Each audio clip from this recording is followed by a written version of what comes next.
If I'd walked in on a raccoon raiding our refrigerator, I would have been less surprised. But there I stood in the doorway of our restored Victorian kitchen, coffee mug halfway to my lips, listening to my wife Sarah explain to our 19-year-old daughter Lila why she was planning to destroy my life. "Graham's such an alpha male, nothing like your father," Sarah was saying, her voice carrying that breathless quality she used to reserve for me. "He can go 10 times a night. I'm divorcing Jack and taking the house, so you can live with us when you graduate." Leela giggled like a teenager, discussing her first crush. "Thanks, Mom. I hope it works out. Dad's been so boring lately anyway." "The Maihond?" The silence that followed was deafening. They'd finally noticed me standing there, steam rising from my untouched coffee, like some pathetic metaphor for my marriage going up in smoke. Sarah's face went through several interesting color changes, pale to pink to that particular shade of red that meant she was calculating damage control. Leela just looked annoyed, as if I'd interrupted something important. "Jack," Sarah started, but I held up my hand. "No need to explain," I said, surprised by how steady my voice sounded. I heard everything I needed to hear. I set my mug down on the granite countertop we'd picked out together 3 years ago. "Enjoy the house when you get it. Make sure to disinfect it first. You never know what kind of diseases alpha males might carry." I walked out, leaving them in stunned silence. Behind me, I heard Sarah hiss something to Leela about keeping their voices down. But it was too late for that now. "My name is Jack Colburn, and I'm 42 years old. I run a small but successful IT consulting business from our basement office, which means I'm home most days while Sarah manages her precious art gallery downtown. I'm not what you'd call physically imposing. 5'9", 160 pounds, the kind of guy who gets overlooked at parties. But I've always been good at paying attention to details, and right now, those details were telling me my 20-year marriage was over. The thing is, I wasn't even that surprised. Sarah had been distant for months, working late, taking mysterious phone calls, spending weekends at gallery events that somehow never made it into the local arts section. I'd suspected something, but hearing her discuss my replacement like she was upgrading her car still hit like a punch to the gut. I spent the rest of that morning in my basement office, staring at my computer screen and trying to process what I'd heard. Graham Fielding. I knew the name. He was some hotshot real estate developer who'd been buying up waterfront properties around Portland. Divorced, mid-40s, the kind of guy who wore expensive suits and drove a BMW. Everything I wasn't, in other words. Around noon, Sarah knocked on my office door. She'd changed into her work clothes, a black dress that cost more than most people's car payments, and heels that clicked like gunshots on our hardwood floors. "We need to talk," she said, not quite meeting my eyes. "Do we?" I swiveled around in my chair to face her. "Seems like you've got everything figured out already." She had the grace to look embarrassed, at least. "You weren't supposed to hear that." "Obviously, but I did. So now what?" Sarah straightened her shoulders, and I saw the exact moment she decided to go on the offensive instead of apologizing. "Now we act like adults about this. Our marriage has been over for years, Jack. We both know it." I must have missed that memo. "Don't be sarcastic. It doesn't suit you." She stepped into my office, her perfume, something new and expensive, filling the small space. "I've been unhappy for a long time. Graham makes me feel alive again." "Graham makes you feel like a teenager with a crush. There's a difference." Her face flushed. "At least he's passionate. At least he wants me. I wanted you too. You just stopped noticing." "Jack, please, let's not make this harder than it has to be. I'll have my lawyer contact yours. We can split everything fairly." I almost laughed. "Fairly? You mean like how you fairly discussed taking my house this morning?" "Our house. The house I bought before we got married. The house I've been paying the mortgage on while you spent your gallery salary on designer clothes and spa weekends with your friends." Sarah's expression turned cold. "I see you're going to be difficult about this." "Difficult?" I stood up, and for once I was glad I was taller than her, even in those ridiculous heels. "Sarah, you just told our daughter you're planning to steal my house and move your boyfriend into it. Difficult doesn't begin to cover what I'm going to be." She backed toward the door. "Don't threaten me, Jack." That wasn't a threat. That was a promise. After she left, I sat back down and opened my laptop. If Sarah wanted to play hardball, she was going to discover that her boring, sexless husband had picked up a few tricks over the years. The first thing I did was change all the passwords on our shared accounts, not to steal anything, but to see what she'd been hiding. It didn't take long to find the evidence. Sarah had been sloppy, using our shared computer for her personal email and never bothering to log out. The messages between her and Graham went back 6 months, and they were exactly as nauseating as you'd expect. But more importantly, they were detailed. Sarah had been planning this divorce carefully, consulting with lawyers, moving money around, even discussing how to turn Lila against me. The worst part wasn't the affair. It was reading how she described me to her friends. Jack's like living with a piece of furniture, she'd written to her best friend Trish. He's there, he's functional, but there's no spark. Graham makes me remember what it feels like to be desired. I printed everything. Every email, every text message, every bank statement showing the money she'd been siphoning into a private account. If Sarah wanted a war, she was going to get one, but she'd learned that underestimating your opponent is the first step toward losing.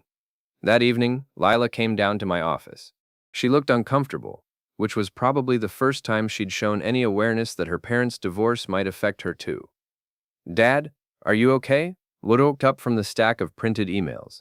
"I'm fine, sweetheart. Just doing some research. Mom says you're being unreasonable about the divorce." "What do you think?" Leela shifted from foot to foot. "I think maybe you guys just grew apart. It happens. It does happen, but usually people don't plan their spouse's destruction quite so thoroughly." I gestured to the papers spread across my desk. "Did you know your mother opened a secret bank account 3 months ago, or that she's been telling her friends I'm mentally unstable?" "Dad, that's private stuff. Not when it's on our shared computer. It isn't." I leaned back in my chair. "Lila, I know you want to support your mother, and I understand that. But don't let her convince you that I'm the villain here. I'm not the one who broke our family." She looked at the papers, then back at me. "What are you going to do?" "I'm going to make sure the truth comes out. All of it." The next morning, I called my old friend Nate Morrison. We'd known each other since college, and after a stint as a Portland police detective, he'd gone into private investigation. If anyone could help me build a case against Sarah and her boyfriend, it was Nate. "Jack Colburn," he said when he answered the phone. "Haven't heard from you in months. What's the emergency?" "My wife's cheating on me with some real estate asshole, and she's planning to take me for everything I'm worth." "Jesus. Sarah, I thought you guys were solid." "So did I. Can you meet me for lunch?" We met at the Mariner's Rest, a dive bar near the waterfront that served decent burgers and minded its own business. Nate looked exactly like Central Casting's idea of an ex-cop turned PI, graying hair, weathered face, and the kind of eyes that noticed everything. He listened while I explained the situation, occasionally asking questions about timelines and evidence. "So what do you want from me?" he asked when I finished. "Everything you can find on Graham Fielding. Business dealings, personal history, anything that might be useful. And I want to know exactly what Sarah's been up to when she's not at home."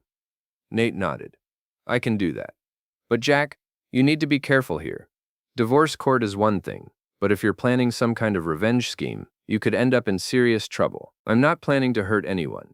I just want to make sure Sarah doesn't get away with stealing my life." "Fair enough. Give me a week." While Nate worked his contacts, I started my own investigation. The beauty of being an IT consultant is that people assume you know everything about computers and nothing about human nature. They're wrong on both counts. I started with Sarah's social circle. Her best friend Trish worked at the gallery with her, and they spent most of their time gossiping about everyone they knew. Clay, the gallery's assistant manager, was a 20-something social media addict who documented everything he did online. If Sarah was planning something, one of them would know about it.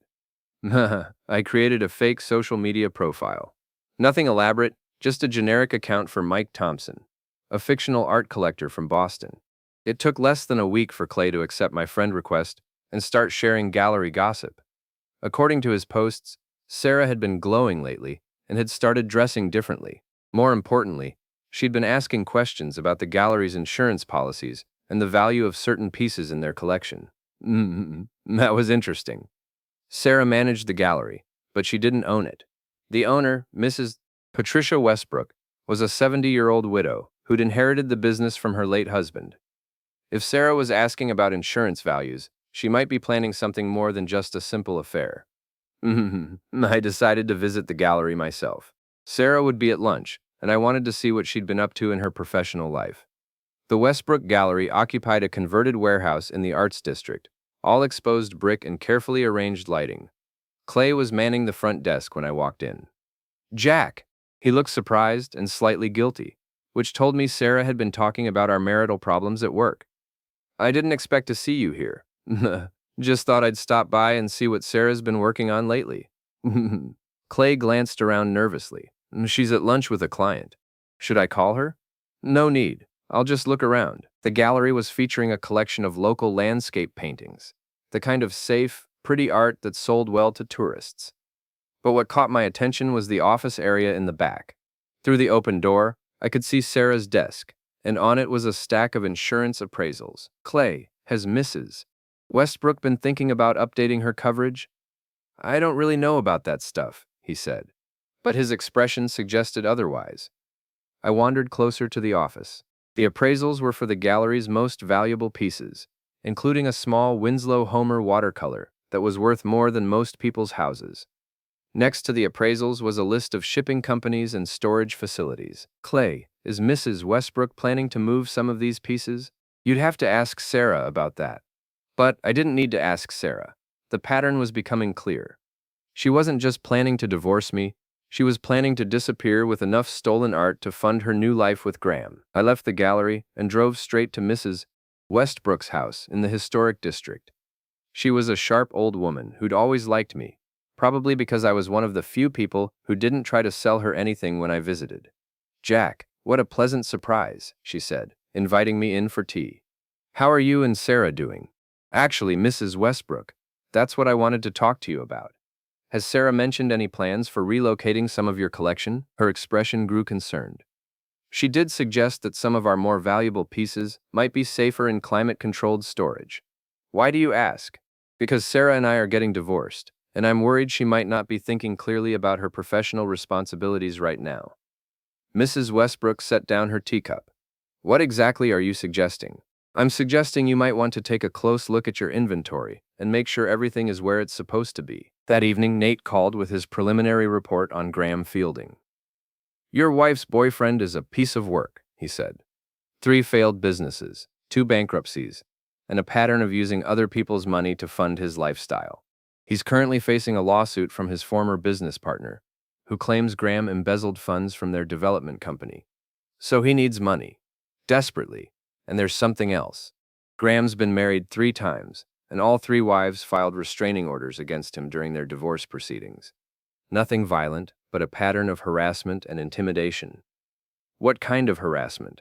Following them, showing up at their workplaces, threatening to ruin their reputations if they didn't give him what he wanted in the settlement.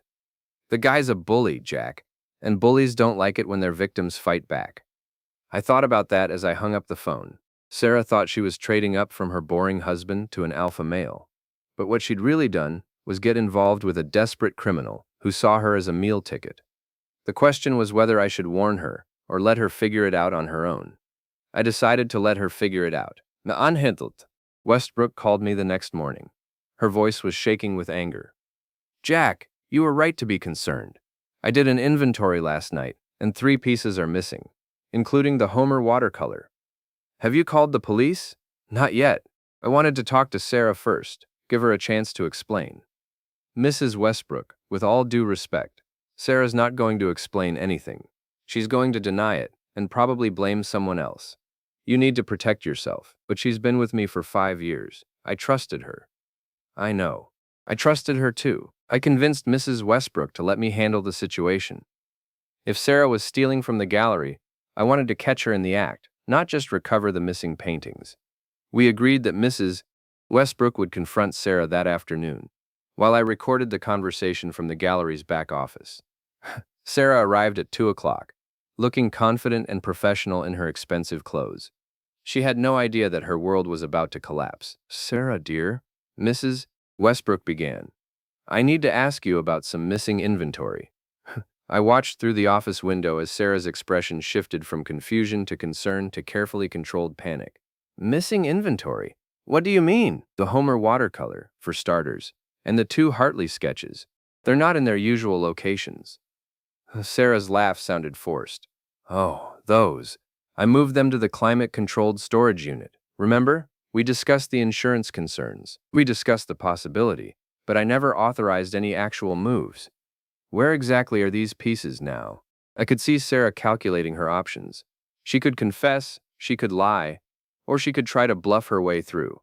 Being Sarah, she chose to lie. They're in the secure storage facility on Industrial Boulevard. I have all the paperwork in my desk. Show me. Sarah went to her desk and started shuffling through papers, buying time. But there was no paperwork because there was no legitimate storage arrangement. The paintings were probably in Graham's apartment, waiting to be sold to fund their new life together. I must have left the contracts at home, Sarah said finally. I'll bring them in tomorrow. Mrs. Westbrook looked at me through the office window, and I nodded. It was time to spring the trap. Sarah, Mrs. Westbrook said, I think you should know that Jack is here.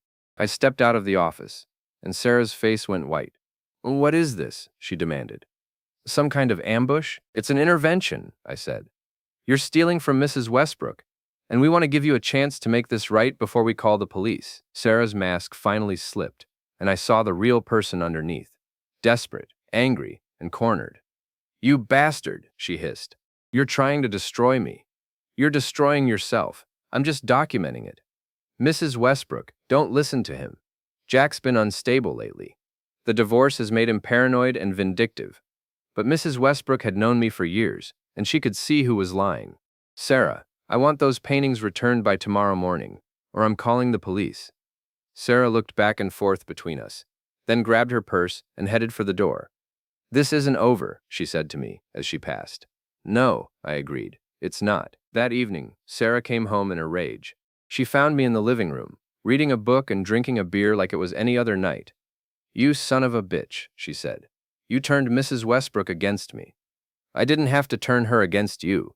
You did that yourself when you started stealing from her. Those paintings were just temporarily relocated. I was going to put them back. When? After you and Graham sold them to fund your escape? Sarah's face flushed. You don't know what you're talking about. I know Graham's broke. I know he's facing lawsuits. I know he has a history of using women to solve his financial problems. What I don't know is why you thought you'd be different. Graham loves me. Graham loves your access to valuable art and your willingness to steal it for him. Sarah sat down heavily on the couch. For a moment, she looked like the woman I'd married 20 years ago, young, vulnerable, and over her head. Jack, I never meant for it to go this far, but it did go this far, and now you have to deal with the consequences. What do you want from me? I closed my book and looked at her. I want you to return the paintings. I want you to resign from the gallery, and I want you to disappear from my life. And if I don't, then Mrs. Westbrook calls the police, and you get arrested for grand theft. Your choice. Sarah stared at me for a long moment, then got up and walked to the door. I'll get your paintings back, she said, but this isn't over between us. Yes, it is. The next morning, Sarah returned the stolen paintings to Mrs. Westbrook and submitted her resignation. But instead of disappearing quietly, she decided to escalate the situation. I should have seen it coming. I was having lunch at the Mariner's Rest when Trish and Clay walked in. They spotted me immediately and came over to my table, both of them looking like they had something to prove. Jack, Trish said, sliding into the booth across from me without being invited. We need to talk. Clay remained standing, trying to look intimidating. It would have been more effective if he wasn't wearing skinny jeans and a scarf. About what? About what you did to Sarah. You destroyed her career over your petty divorce drama. I took a sip of my beer and studied Trish's face. She was angry, but there was something else there too. Guilt, maybe, or fear. Sarah destroyed her own career when she started stealing from Mrs. Westbrook. She didn't steal anything, Clay said. She was protecting valuable art from potential damage. Is that what she told you? Trish leaned forward. Sarah's our friend, Jack. She's been there for us when we needed her. You can't just ruin her life because you're bitter about the divorce. I'm not ruining her life. I'm just making sure she doesn't ruin mine. You're a vindictive little man, Clay said, his voice rising enough to attract attention from other customers. Sarah deserves better than you. I stood up, and Clay took a step back. I might not be physically imposing, but I was angry enough that it didn't matter. You want to know what Sarah deserves? She deserves Graham Fielding. They're perfect for each other. Two selfish, dishonest people who think the world owes them something. Don't talk about Graham, Trish said. You don't even know him. I know enough. I know he's broke. I know he's been married 3 times. I know he has a history of using women to solve his problems. What I don't know is why you're all so eager to help him use Sarah. Clay's face was red with anger. You're just jealous because Graham's everything you're not. He's successful. He's confident. He's He's a con man, I interrupted, and you're all marks. That's when Clay made his mistake. He grabbed my shoulder and spun me around, getting in my face like he was going to do something about it. Don't you dare. I didn't let him finish. I grabbed his wrist, twisted it just enough to make him let go, and pushed him back into his chair. Touch me again and I'll break your arm. The restaurant had gone quiet. Everyone was watching us, and I realized this was exactly what Sarah had wanted, a public confrontation that would make me look like the aggressor, but I was done playing defense. You want to know what really happened? I said, loud enough for everyone to hear. Sarah was stealing art from the gallery to fund her affair with a broke con man. When she got caught, she tried to blame me for her problems, and now she's sent her friends to intimidate me into keeping quiet about it. Trish stood up. That's not true. It's all true. And if you don't believe me, ask Mrs. Westbrook, ask the police, ask anyone who isn't sleeping with Graham Fielding or hoping to profit from his schemes. I threw a 20 on the table and walked out, leaving them sitting there in stunned silence. But as I reached my car, I heard footsteps behind me. Jack, wait, it was Trish, looking less confident than she had inside. What do you want? I want to know if what you said in there is true, about Graham. Why? Having second thoughts about your friend's boyfriend? She looked around the parking lot, making sure we were alone. Graham offered me a job, marketing consultant for his development company. Good money, flexible hours. But if he's really broke, then he's lying to you too. What did he want in exchange for this job? Trish's silence was answer enough. Let me guess, I said. He wanted access to the gallery's client list. Rich people who buy expensive art. People with money to invest in real estate deals. How did you? Because it's a classic con.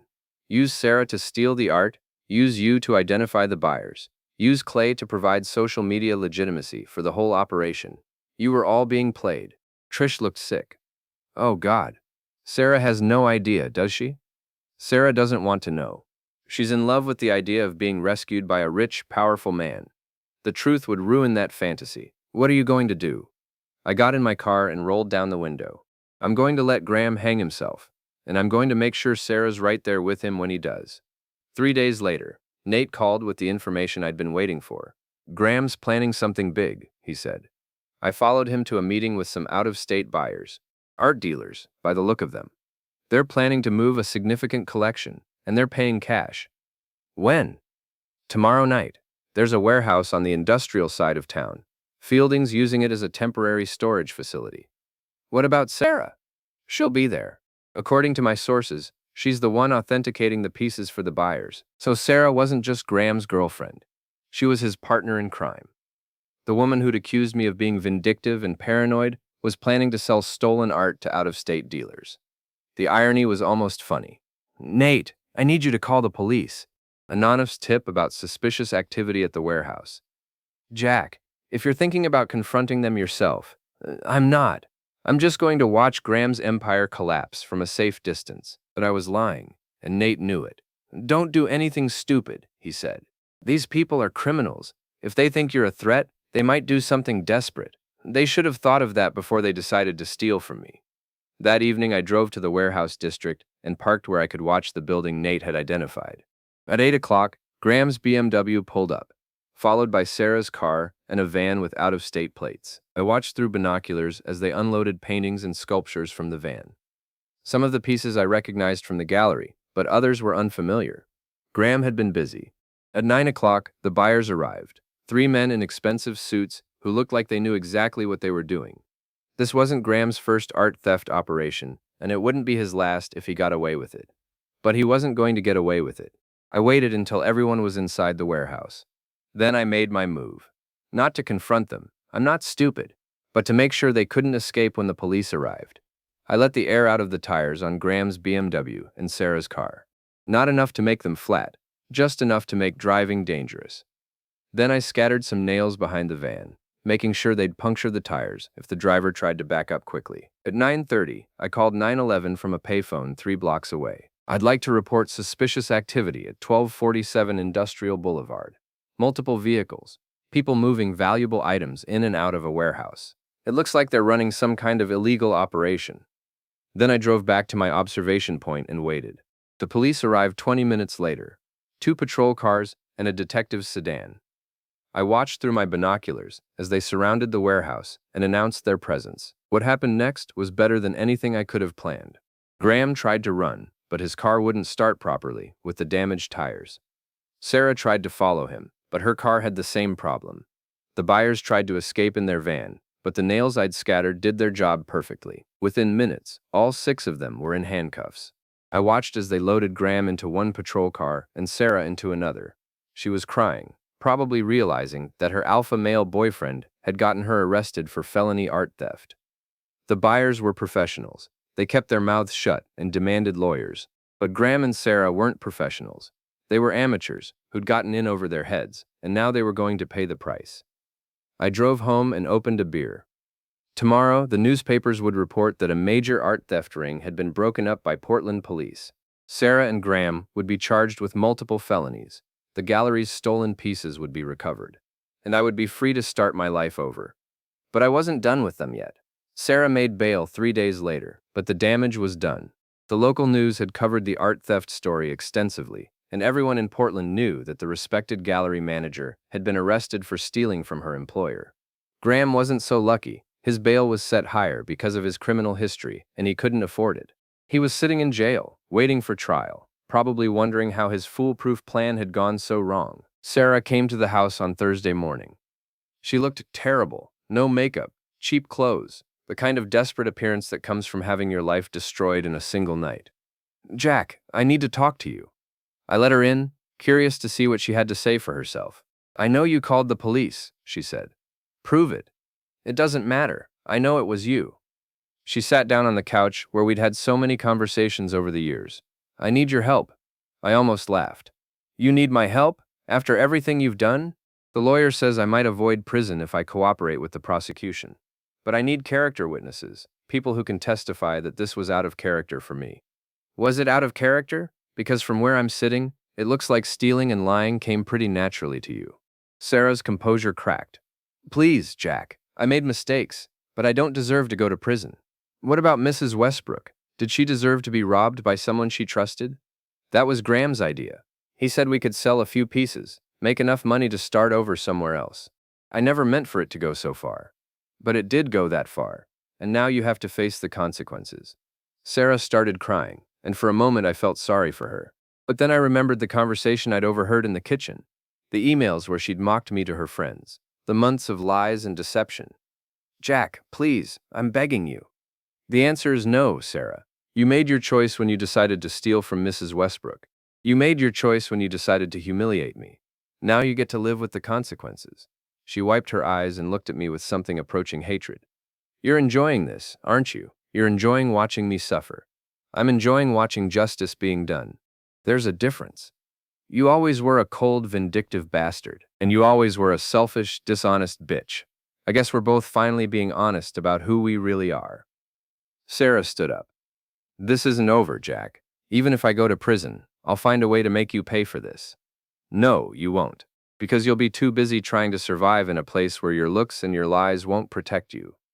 She left without another word, and I never saw her again. 2 months later, Sarah pleaded guilty to multiple felony charges and was sentenced to 3 years in state prison.